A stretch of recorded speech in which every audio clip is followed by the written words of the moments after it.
Thank you for coming, Emily. Thank you for having me, Seth. And thank you, everyone, for showing up.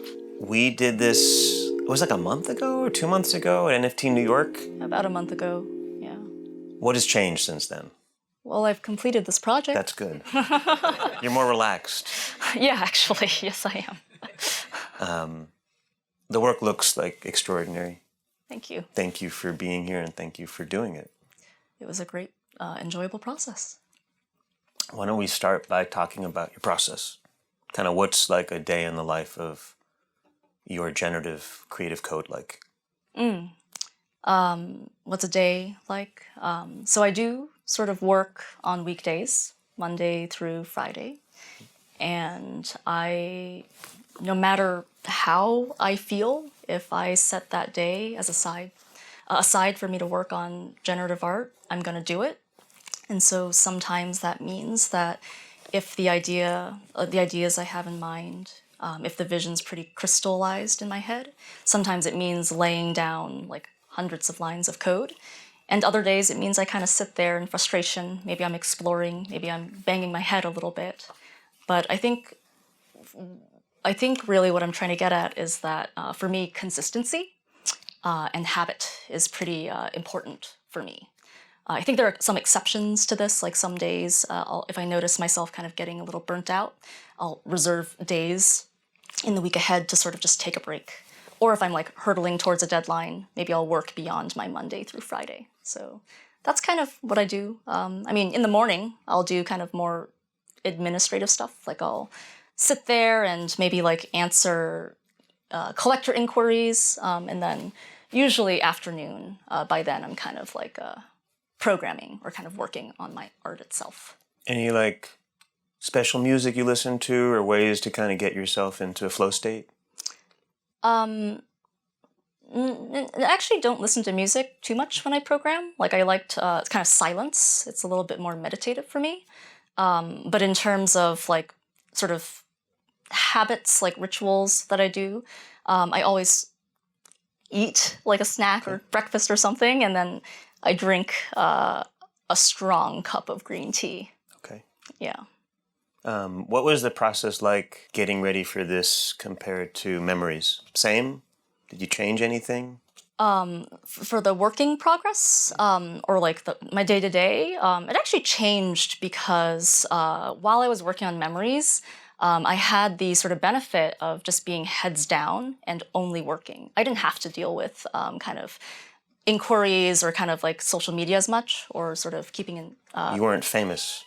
Yeah, I wasn't as like known in the space. Like I was very much like passionate about generative art, hobbyist, someone that just loved doing it in their spare time. And then now, as I've been working on this piece, I do find myself kind of having to tend to the other aspects of art. And now I'm also full-time, right? So during memories, you were full-time at Twitter, right? Yes, I was working as an engineer at Twitter, and so there was a lot to that. It meant like I was working nights, weekends. I took vacations off just to work on memories, and so it was a very different dynamic. But the thing is, like the time I did have, like when I was working on memories, it was all like, very focused because of kind of the lack of having to attend to the other things that go with being a full-time artist. Yeah.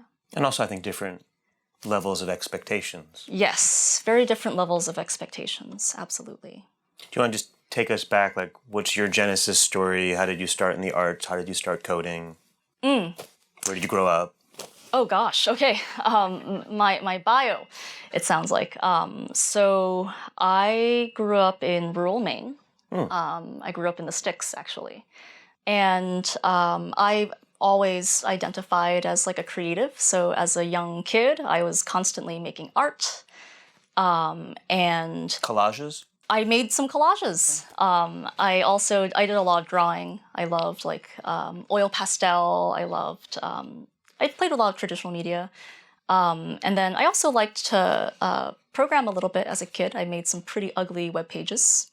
But I was very into sort of the online art community space, like Elfwood and DeviantArt, if anyone here has heard of that. I was definitely part of those communities. But I would say like I let myself sort of explore my passion for art in full force as an undergraduate. So in college, I pursued history of art and architecture, and took studio art courses while I was studying. And after graduation, as much as I wanted to be like a full-time artist, kind of the reality of my situation, hit me. I am from like a working class immigrant family, so I had to pick a career path that was a little bit more practical. And software engineering is amazing, right? So if you're good at it, yeah. If you're good at it, yeah. And so I did that, and eventually did a master's in engineering as well, because I missed school and wanted to pursue other parts of engineering or computer science a little bit more in depth. So machine learning, and focused a lot of my studies on that. But along the way, like I discovered generative art. Like I was really looking for a way to kind of bridge my love and passion for art with my skill set in programming. And generative art is just such like a, distilled way to do it. So yeah, generative art. What was like the light bulb moment? Like who was the generative artist or the blog post that you read that? Yeah, it was Dan Schiffman's Coding Train. Let's go, Dan. Like, I love Dan Schiffman. I love his series. I stumbled upon it because I think I was just searching art and code, like very basic. And I found his series. It immediately resonated. And I just kind of went on a binge and just kind of like continually watched his videos, kind of taught myself the foundations of generative art through Dan Schiffman. And then eventually I attended like a programmer's retreat at this place called Recurse Center. You apply, they'll give you a grant to kind of like study whatever facet of programming you're interested in. And I said, I'm going to do generative art. And so I did that there and sort of continued like in a very community-oriented way, in a self-directed kind of like dedicated time, environment in learning generative art. And when was this, like roughly? 2016. Okay. And then immediately after, I kind of did a residency at this other institution in New York called Pioneer Works. And there I just sort of did some more installation art, continued sort of doing more generative art. But of course, I'd spent a lot of my time doing generative art kind of as a hobby on the side out of passion. So it's really nice, like right now, the pieces of the puzzle kind of fit together beautifully. Are there any generative artists in particular that inspired you? So Tyler Hobbs, I met back in 2017 at Strange Loop. We were I think we were one of like two of maybe just us talking about generative art at that conference. We were both speakers there. And I remember that's where Ben Kovac met Tyler too for the first time. That was a pregnant moment. Yeah, that was quite the conference. I remember just being like amazed at Tyler's practice and how he managed to kind of like sculpt like an entire sort of like, he created his, there wasn't much demand for generative art at the time, but he really sort of like laid down that foundation of like kind of print oriented, like static, like beautiful generative artwork. So I just remember being so amazed and so inspired. But also I've been following other generative artists like Thomas Lynn Pedersen, Matt Deslauriers. I don't know if I said his name correctly, but... Deslauriers, okay. So I think it's just like absolutely, like I cannot believe I get to be part of a collection with these folks. So, yeah. Like Groucho Marx, he never wanted to be a member of a club that would have him as a member. I think it's the opposite, but yeah. They say the same thing about you, so... Okay.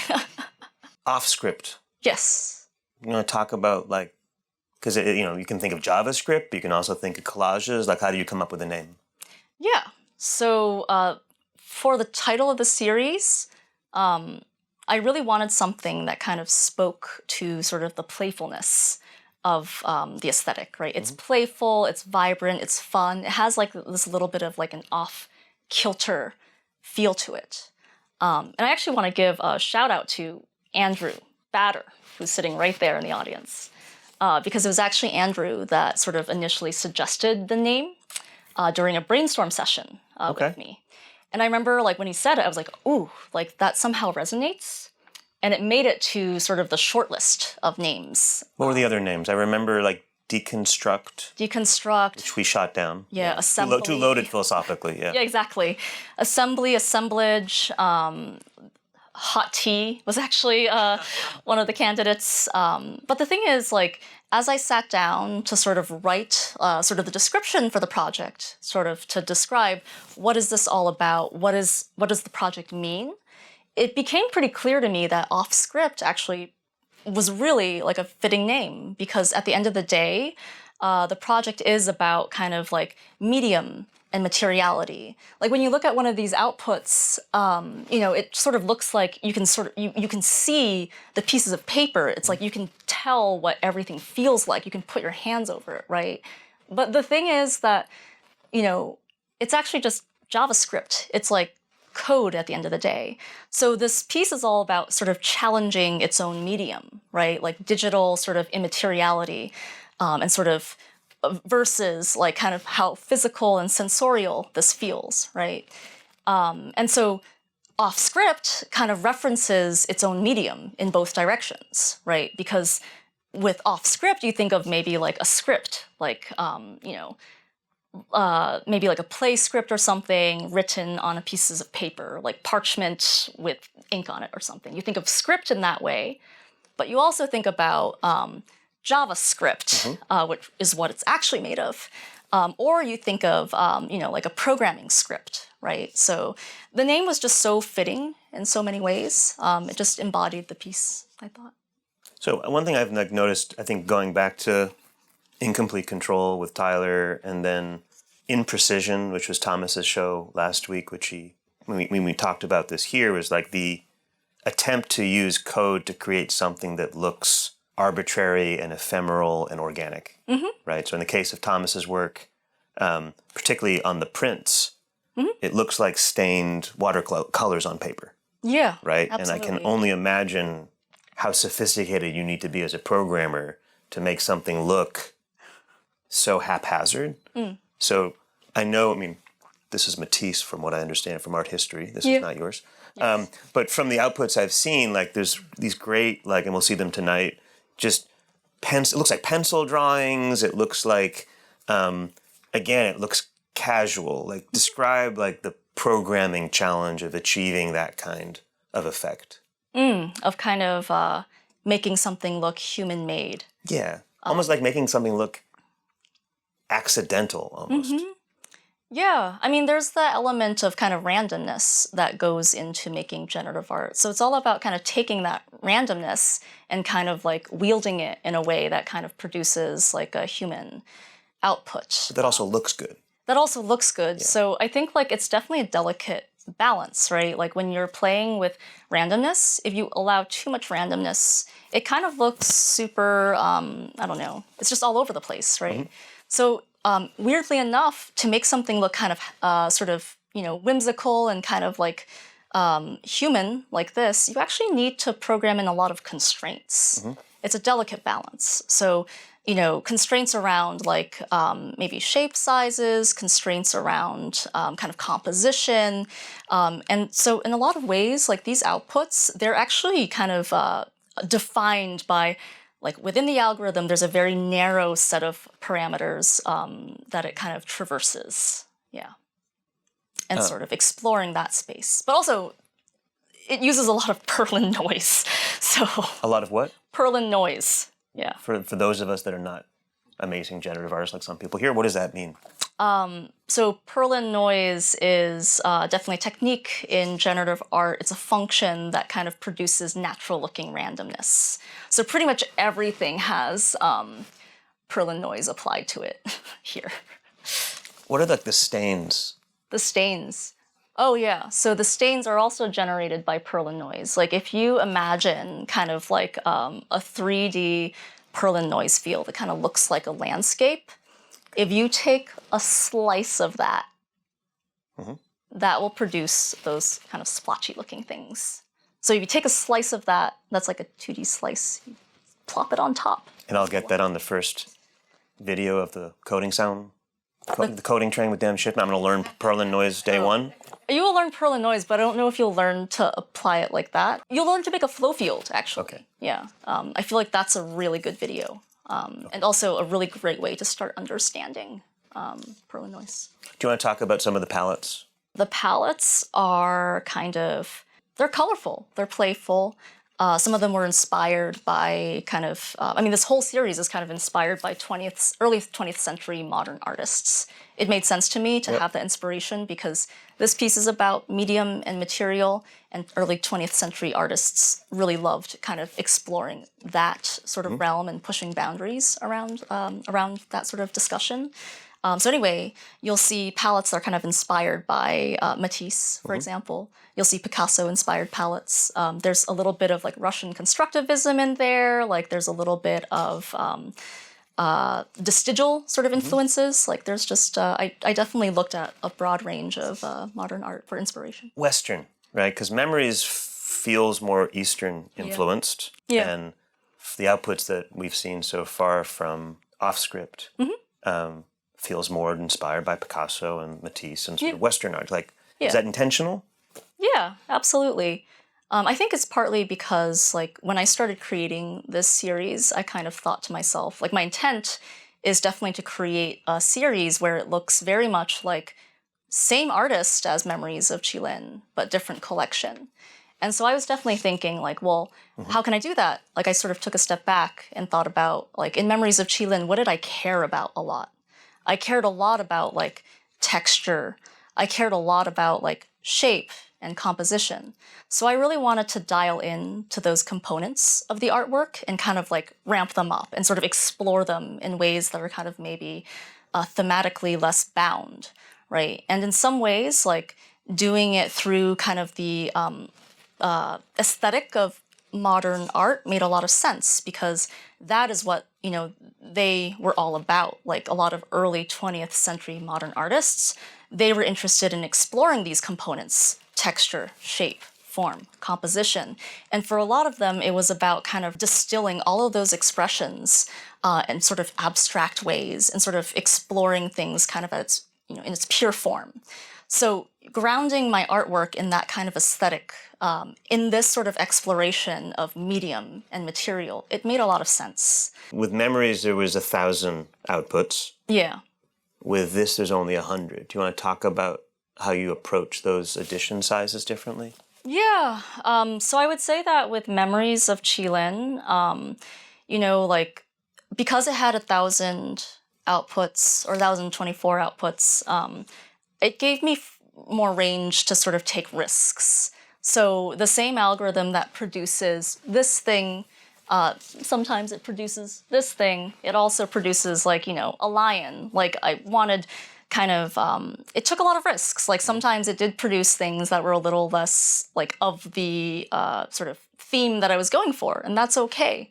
And so I think with this series, with 100 items, it meant that I took fewer risks. I definitely bounded my artwork a lot more neatly. And also in terms of rarity, I wasn't thinking so much about that. Like Memories of Qilin, I had like rare palettes. Here I have no such thing as rare palettes. Like some palettes are more frequent than others, but there's only like one rare trait, and The stars. The stars. Yes. And so, it's definitely more about, this series was more about kind of like consistently good outputs. Like, I'm actually pleased with how, you know, everything, I think everything looks pretty good from what I've seen. Like, Do you think there's less a chance that you'll be surprised by an output tonight? a little bit in some ways, because of kind of the fewer edition, like smaller edition sizes means fewer, you know, less room to kind of let your algorithm just do whatever.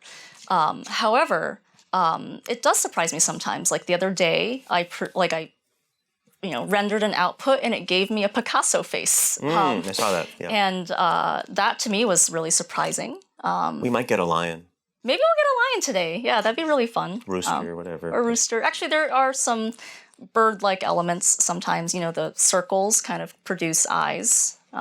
So, yeah. with Matt's folio project, it had the random letters, and I kept hoping that a word would form. But Yeah. it did. We got a couple GMs, but that doesn't really count. That totally counts. GM. Okay, I guess Yeah. it's not a word, but it's a meme. Yeah. We've had the benefit of having you experience a couple different shows at Bright Moments. You were there for Incomplete Control. Yeah. That was amazing. We had a meetup. Talk to me about this process of creating something that would be exhibited IRL here in London, right? I think when we talked, I remember it was, when did we talk? February, March? Somewhere around there. Yeah. And I think you just dropped Memories. And I said, hey, we're going to do something in London, would love to work with you.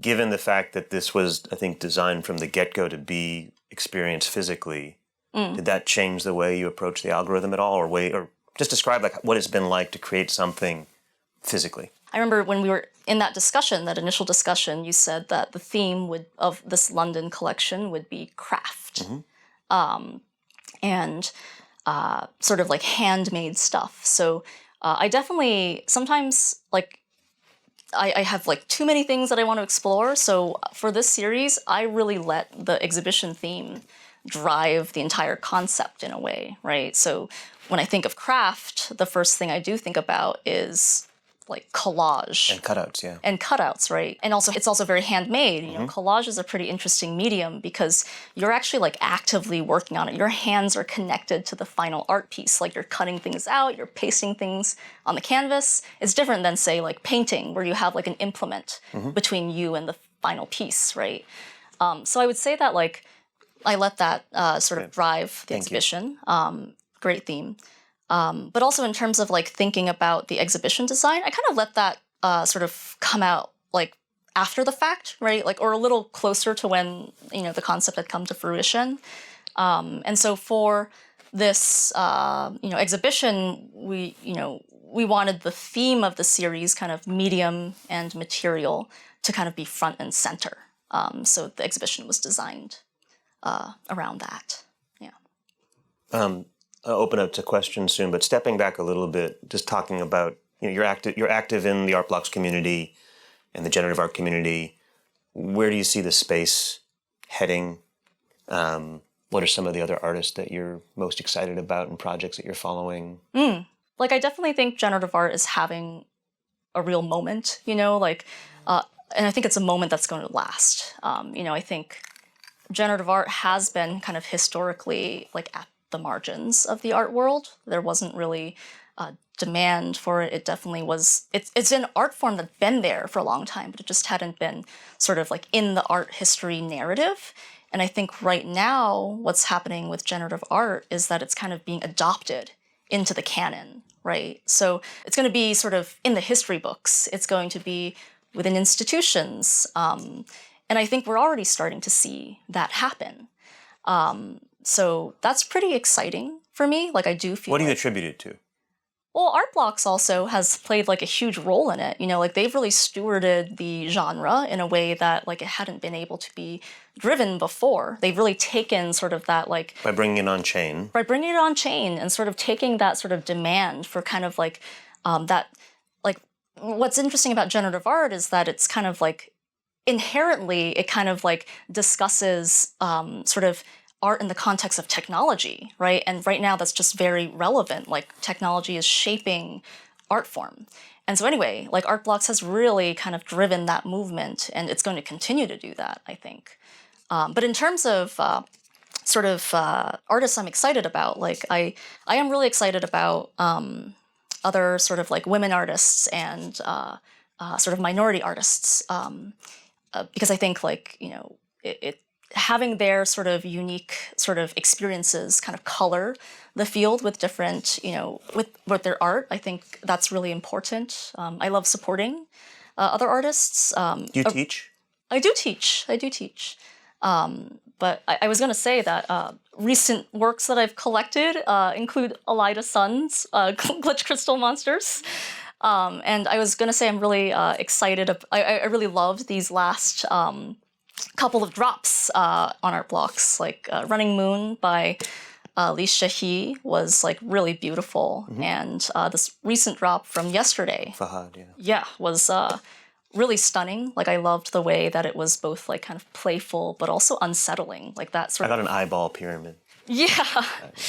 So anyway, excited about the space in general, but I didn't mean to deflect on your last question. I did teach more when I was more like not practicing as much. When like I would go to sort of conferences and teach. I appeared on like the coding train at some point and like taught a tutorial there. But I haven't been teaching as much lately because I've just been focused on practicing. What is the most important thing to learn, do you think, for an emerging generative artist?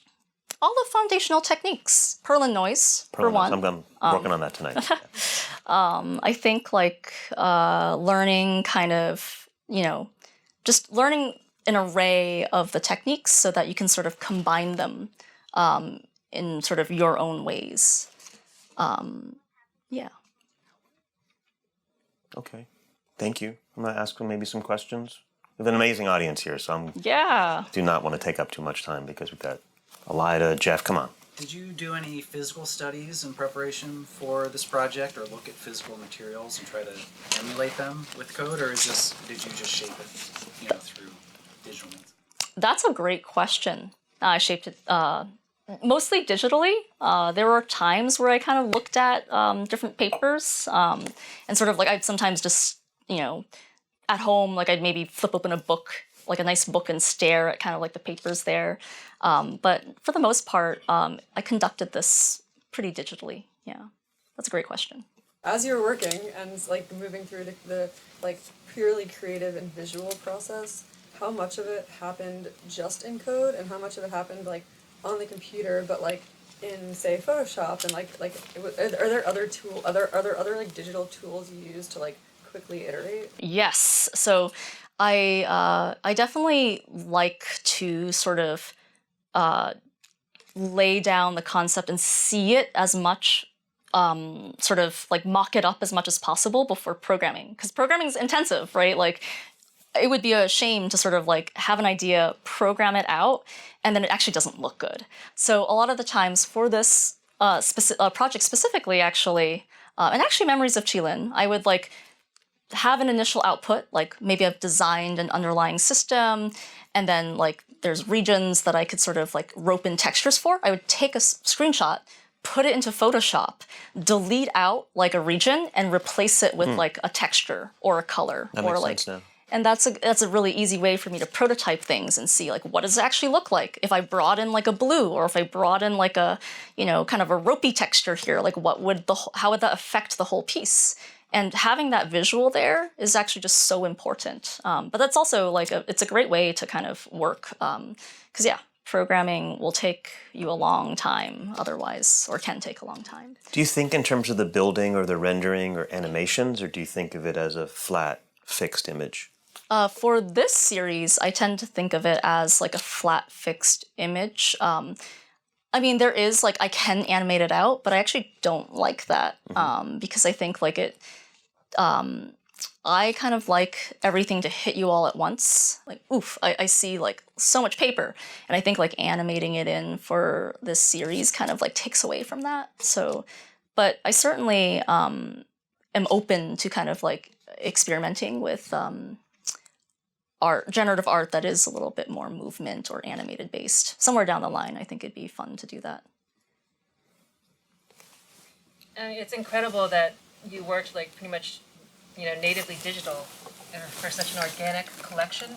And I'm just curious, like, to what extent did the code kind of guide the shapes, the forms, and were there any like happy accidents that you just ran with that helped determine the final output? Yeah, happy accidents. Let me think. I like the bunny ears. Actually, a lot of this series is like pretty intentional. Actually, like I'm not sure. Circles? The circles. You want to talk about the circles? Yeah, do you want to talk about the circles? Yeah, there's circle. I mean, there's like a layer. So there's two different components to the piece, right? The first kind of component that happens is that like the algorithm will sort of like create all these different shapes. And from these shapes kind of overlapping and sort of intersecting with each other, there's a masking algorithm that actually extracts new shapes from all of that and then kind of jostles them on the canvas in a way that sort of seems kind of playful and fun. And that's like one layer. And then during, on the fly, the textures kind of get created and roped in. And then the second layer to it that kind of happens is there's then a circle packing algorithm that kind of like throws darts at the sort of the underlying structure, and then checks to see like, is this close to any other like circles? And let's look at the underlying structure. If there's anything that's like, if there's too much going on, for example, like this one's actually fine, but like sometimes there's regions that are far too busy, it won't fit a circle there. So then these circles are then kind of like turned into kind of these shape motifs. One of the shape motifs is an actual circle, like double circle. And another motif would be like, strips, stars, squares. I'm hoping for stars tonight. All right. I hope the universe grants you some stars. If not, it's okay. I'm not attached. I'm just staying open to stars. Yeah, so that's kind of about it's like a modified circle packing algorithm for some of the shapes, yeah. When you think about an IRL mint, Yeah. what do you want it to be? What do you want people to experience when they receive their mint for the first time? Just joy. Joy? Like the piece is very like fun and playful. Like I want people to have felt that sense of whimsy that comes with like, minting. It's like whatever the universe gives you is what you get. And sort of accepting that, and then also the sense of that playfulness, right? Like I want people to feel that, and I want people to also feel the sort of, once again, this piece is about the senses and medium and materiality and sort of challenging that and engaging with it. And I want people to sort of, during the minting process, they're gonna get a sense of that too.